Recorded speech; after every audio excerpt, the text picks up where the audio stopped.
ଓଡ଼ିଶା ଶିକ୍ଷା ସଂଯୋଗ ଜିଲ୍ଲା ବଲାଙ୍ଗୀର ଦଶମ ଶ୍ରେଣୀ ଜୀବବିଜ୍ଞାନ ଅନଲାଇନ୍ ପାଠ୍ୟକ୍ରମକୁ ସମସ୍ତ ଛାତ୍ରଛାତ୍ରୀଙ୍କୁ ସ୍ୱାଗତ ଜଣାଉଛୁ। ତ ଆସ ଆଜି ପିଲାମାନେ ଆମେ ଦ୍ୱୈତ ସଞ୍ଚାଳନ କ'ଣ, ହୃତ୍ପିଣ୍ଡର କେଉଁ ପାର୍ଶ୍ୱରେ ଅମ୍ଳଜାନ ଯୁକ୍ତ ରକ୍ତ ପ୍ରବାହିତ ହୁଏ, କେଉଁ ପାର୍ଶ୍ୱରେ ଅଙ୍ଗାରକାମ୍ଳ ଯୁକ୍ତ ରକ୍ତ ପ୍ରବାହିତ ହୁଏ ସେ ବିଷୟରେ ପଢ଼ିବା। ତ ପିଲାମାନେ ପ୍ରଥମରୁ ଆମେ ଜାଣିଛେ ଯେ ହୃତ୍ପିଣ୍ଡ 4 ପ୍ରକୋଷ୍ଠ ବିଶିଷ୍ଟ। ଉପର 2ଟି ପ୍ରକୋଷ୍ଠକୁ ଆମେ ଅଳିନ୍ଦ କହୁଁ ଏବଂ ତଳ 2ଟି ପ୍ରକୋଷ୍ଠକୁ ଆମେ କ'ଣ କହୁଁ ନା ନିଳୟ କହୁଁ। ତ ଦକ୍ଷିଣ ଅଳିନ୍ଦର ତଳେ କ'ଣ ରହିଲା?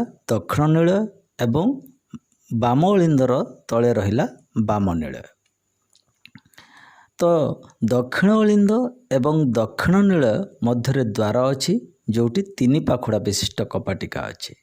ଠିକ୍ ସେହିପରି ବାମ ଅଳିନ୍ଦ ଏବଂ ବାମ ନିଳୟ ମଧ୍ୟରେ ଗୋଟେ ଦ୍ୱାର ଅଛି, ଯେଉଁଠି କ'ଣ ରହିଲା ନା 2 ପାଖୁଡ଼ା ବିଶିଷ୍ଟ କପାଟିକା ଅଛି। ତ ଯେତେବେଳେ ରକ୍ତ ଦକ୍ଷିଣ ଅଳିନ୍ଦରେ ପ୍ରବେଶ କରିଥାଏ ସେତେବେଳେ କ'ଣ ହୁଏ ନା ସେ 3 ପାଖୁଡ଼ା ବିଶିଷ୍ଟ କପାଟିକା ଦେଇ ଦକ୍ଷିଣ ନିଳୟରେ ପ୍ରବେଶ କରେ। ଠିକ୍ ସେହିପରି ଯେତେବେଳେ ରକ୍ତ ବାମ ଅଳିନ୍ଦରେ ପ୍ରବେଶ କରେ ସେ 2 ପାଖୁଡ଼ା ବିଶିଷ୍ଟ କପାଟିକା ଦେଇ ବାମ ନିଳୟରେ ପ୍ରବେଶ କରିଥାଏ।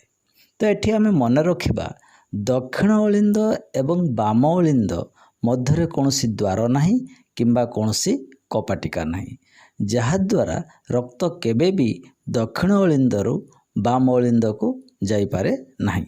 ଠିକ୍ ସେହିପରି ଦକ୍ଷିଣ ନିଳୟ ଏବଂ ବାମ ନିଳୟ ମଧ୍ୟରେ କୌଣସି ଦ୍ୱାର ନାହିଁ, କୌଣସି କପାଟିକା ନାହିଁ, ଯାହାଫଳରେ ରକ୍ତ କେବେ ବି ଦକ୍ଷିଣ ନିଳୟରୁ ବାମ ନିଳୟକୁ ଯାଇପାରେ ନାହିଁ। ତ ରକ୍ତ ଦକ୍ଷିଣ ଅଳିନ୍ଦରୁ ଦକ୍ଷିଣ ନିଳୟକୁ ଆସେ ଏବଂ ବାମ ଅଳିନ୍ଦକୁ ଆସିଲେ ବାମ ଅଳିନ୍ଦରୁ ବାମ ନିଳୟକୁ ଆସେ। ତ ରକ୍ତ ଯେତେବେଳେ ଶରୀରର କୋଷରୁ ଦକ୍ଷିଣ ଅଳିନ୍ଦରେ ପ୍ରବେଶ କରେ, ଦକ୍ଷିଣ ଅଳିନ୍ଦରୁ କ'ଣ ହୁଏ ନା ସେ 3 ପାଖୁଡ଼ା ବିଶିଷ୍ଟ କପାଟିକା ଦେଇ ଦକ୍ଷିଣ ନିଳୟକୁ ଆସିବ। ତ ଦକ୍ଷିଣ ନିଳୟକୁ ଆସିଲା ପରେ ଫୁସ୍ଫୁସ୍ ଧମନୀ ଦେଇ କ'ଣ ହୁଏ? ଫୁସ୍ଫୁସ୍କୁ ଆସିଥାଏ। ଫୁସ୍ଫୁସ୍ରେ ରକ୍ତ ପହଞ୍ଚି ସାରିଲା ପରେ କ'ଣ ହୁଏ ନା ଫୁସ୍ଫୁସ୍ ଶିରା ଦେଇ ବାମ ଅଳିନ୍ଦକୁ ଯାଇଥାଏ। ତ ବାମ ଅଳିନ୍ଦରେ ପ୍ରବେଶ କରିସାରିଲା ପରେ 2 ପାଖୁଡ଼ା ବିଶିଷ୍ଟ କପାଟିକା ଦେଇ ବାମ ନିଳୟକୁ ଆସିଥାଏ। ବାମ ନିଳୟରୁ କ'ଣ ହୁଏ? ମହାଧମନୀ ଦେଇ ପୁଣି ସେ ଶରୀରର କୋଷ ନିକଟରେ ପହଞ୍ଚିଥାଏ। ତ ଏଠି ଆମେ ଦେଖିଲେ ଶରୀରର କୋଷରୁ ରକ୍ତ ବାହାରିବା ପରେ ସେଠିକୁ ଆସି ପୁଣି ପହଞ୍ଚିବା ପର୍ଯ୍ୟନ୍ତ କ'ଣ ହେଲା? ଥରେ ସେ ହୃତ୍ପିଣ୍ଡର ଦକ୍ଷିଣ ପାର୍ଶ୍ୱରେ ପ୍ରବେଶ କରି ବାହାରିଗଲା ଏବଂ ଫୁସ୍ଫୁସ୍କୁ ଯାଇ ପୁଣି ବାମ ଅଳିନ୍ଦରେ ପ୍ରବେଶ କରି ବାମ ନିଳୟ ଦେଇ ବାହାରିଗଲା ଏବଂ ସେ ଶରୀରର କୋଷ ପାଖକୁ ଗଲା। ତ ଏଠି ଦେଖିଲେ ଥରେ ପୂର୍ଣ୍ଣ ସଞ୍ଚାଳନ ହେବା ପାଇଁ ହୃତ୍ପିଣ୍ଡକୁ ରକ୍ତ କେତେ ଥର ଗଲା ନା 2 ଥର ଗଲା। ଅର୍ଥାତ୍ ରକ୍ତର ଥରେ ପୂର୍ଣ୍ଣ ସଞ୍ଚାଳନ ହେବା ପାଇଁ ହୃତ୍ପିଣ୍ଡକୁ ତାର ଦ୍ୱିରାଗମନ ହୋଇଥାଏ। ତ ଏଥିପାଇଁ ଏହାକୁ ଆମେ କ'ଣ କହୁନା? ଦ୍ୱୈତ ସଞ୍ଚାଳନ କହୁଁ। ତ ଏବେ ଆମେ ଆସ ପଢ଼ିବା ଏବେ ଯେ ଅମ୍ଳଜାନ ଯୁକ୍ତ ରକ୍ତ କେଉଁ ପାର୍ଶ୍ୱରେ ପ୍ରବାହିତ ହୁଏ ଏବଂ ଅଙ୍ଗାରକାମ୍ଳ ଯୁକ୍ତ ରକ୍ତ କେଉଁ ପାର୍ଶ୍ୱରେ ପ୍ରବାହିତ ହୁଏ। ପିଲାମାନେ ଆମେ ହୃତ୍ପିଣ୍ଡର ଗଠନ ବିଷୟରେ ପଢ଼ିଲେ, ଦ୍ୱୈତ ରକ୍ତ ସଞ୍ଚାଳନ କ'ଣ ପଢ଼ିଲେ।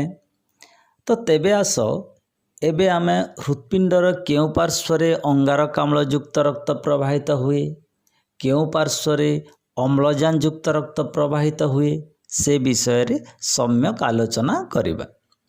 ତ ଆମେ ଜାଣିଛେ ଶ୍ୱସନ ପ୍ରକ୍ରିୟାରେ ଯେତେବେଳେ କୋଷରେ ଖାଦ୍ୟର ଜାରଣ ହୁଏ ସେ ସମୟରେ ଶକ୍ତି ସହିତ ଅଙ୍ଗାରକାମ୍ଳ ଗ୍ୟାସ୍ ମଧ୍ୟ ନିର୍ଗତ ହୋଇଥାଏ। ତ ସେ ଅଙ୍ଗାରକାମ୍ଳ ଗ୍ୟାସ୍ ରକ୍ତ ସହିତ ମିଶି ଊର୍ଦ୍ଧ୍ୱ ମହାଶିରା ଏବଂ ନିମ୍ନ ମହାଶିରା ଦେଇ ହୃତ୍ପିଣ୍ଡର ଦକ୍ଷିଣ ଅଳିନ୍ଦରେ ପ୍ରବେଶ କରେ। ତ ଆମେ ଜାଣିଲେ ଯେ ହୃତ୍ପିଣ୍ଡର ଦକ୍ଷିଣ ଅଳିନ୍ଦରେ ଅଙ୍ଗାରକାମ୍ଳ ଯୁକ୍ତ ରକ୍ତ ପ୍ରବେଶ କଲା। ତ ହୃତ୍ପିଣ୍ଡର ଦକ୍ଷିଣ ଅଳିନ୍ଦକୁ ଏହି ଅଙ୍ଗାରକାମ୍ଳ ଯୁକ୍ତ ରକ୍ତ ଆସିଲା ପରେ କ'ଣ ହୁଏ? ତାହା ନା ଦକ୍ଷିଣ ନିଳୟକୁ ଯାଇଥାଏ। ଦକ୍ଷିଣ ନିଳୟରୁ ଫୁସ୍ଫୁସ୍ ଧମନୀ ଜରିଆରେ ସେ ଫୁସ୍ଫୁସ୍ରେ ପହଞ୍ଚିଥାଏ।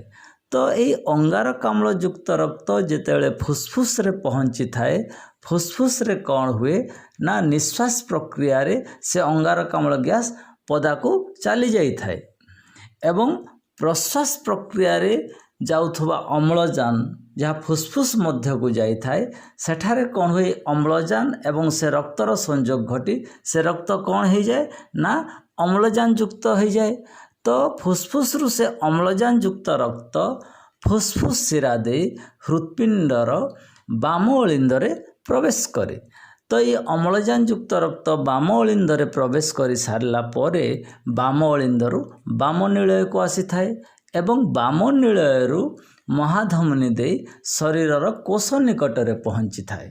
तो एठारे आमे देखिले जे हृत्पिंडर दक्षिण पार्श्व केवल अंगारकाम्ल युक्त रक्त प्रवाहित होउची एवं बाम पार्श्व केवल अम्लजान युक्त रक्त प्रवाहित होउची।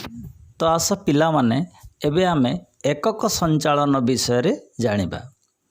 माछर हृत्पिंडरे केवल गोटिए अलिंद थाए एवं गोटिए निलय थाए।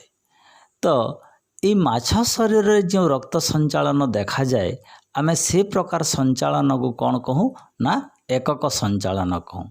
आउ गोटे कथा मन रखिबो माछ ताको आवश्यक होतबा अम्लजान को भरणा करिया पाई कौन करे ना तार गाली द्वारा तार श्वासक्रिया संपादन करि थाए जहाँ फल से जल रे द्रवीभूत होतबा अम्लजान को विनियोग करि पारे। सेहीपरि आउ गोटे जीव है बेंग जार हृत्पिंड रे दुईटी अलिंद थाए एवं गोटे निलय थाए। तो दुईटी अलिंद एवं गोटे निलय थिबा हेतु बेंगर हृत्पिंड रे कौन हुए ना अम्लजान युक्त रक्त एवं अंगारकाम्ल युक्त रक्तर मिश्रण घटी थाए। तो ए प्रकार संचालन को ए प्रकार रक्त संचालन को आमे कौन कहूँ ना मिश्र संचालन कही था। एवं बेंग मध्य समय विशेष रे ता शरीर रे आवश्यक होतबा अम्लजान को पूरण करिया पाई कौन करे ना चर्म द्वारा मध्य श्वासक्रिया संपादन करि थाए। तो एबे आस पिला माने आबे मनुष्यर हृत्पिंड विषय रे केतोटी कथा जानिबा। मनुष्यर हृत्पिंडर स्पंदन हार मिनिट को 72 थर एवं गोटे सद्य नवजात शिशुर स्पंदन हार मिनिट को 100 रु 120 थर एवं मनुष्यर हृत्पिंड प्रतिदिन प्राय 9450 लिटर रक्त संचालित करिथाए। मन रखिबो हृत्पिंडर पेशी शरीरर अन्य पेशी मानक ठारू अधिक शक्तिशाली एवं क्रियाशील अटे। कारण शिशु मातृगर्भरे थिबा समयरु तार हृत्पिंडर स्पंदन आरंभ होइथाए एवं जन्म होई मृत्यु पर्यंत से स्पंदन बलवत्तर रहिथाए। तापरे पिला माने आमे जो हृत्पिंडर जो स्पंदित होतबार शब्द शुणु जहाँ को आमे इंग्राजी रे हार्ट बीट कहूँ से शब्द हृत्पिंड मध्यरे थिबा कपाटिकार खोलिबा एवं बंद हेबा जोगु आसी थाए।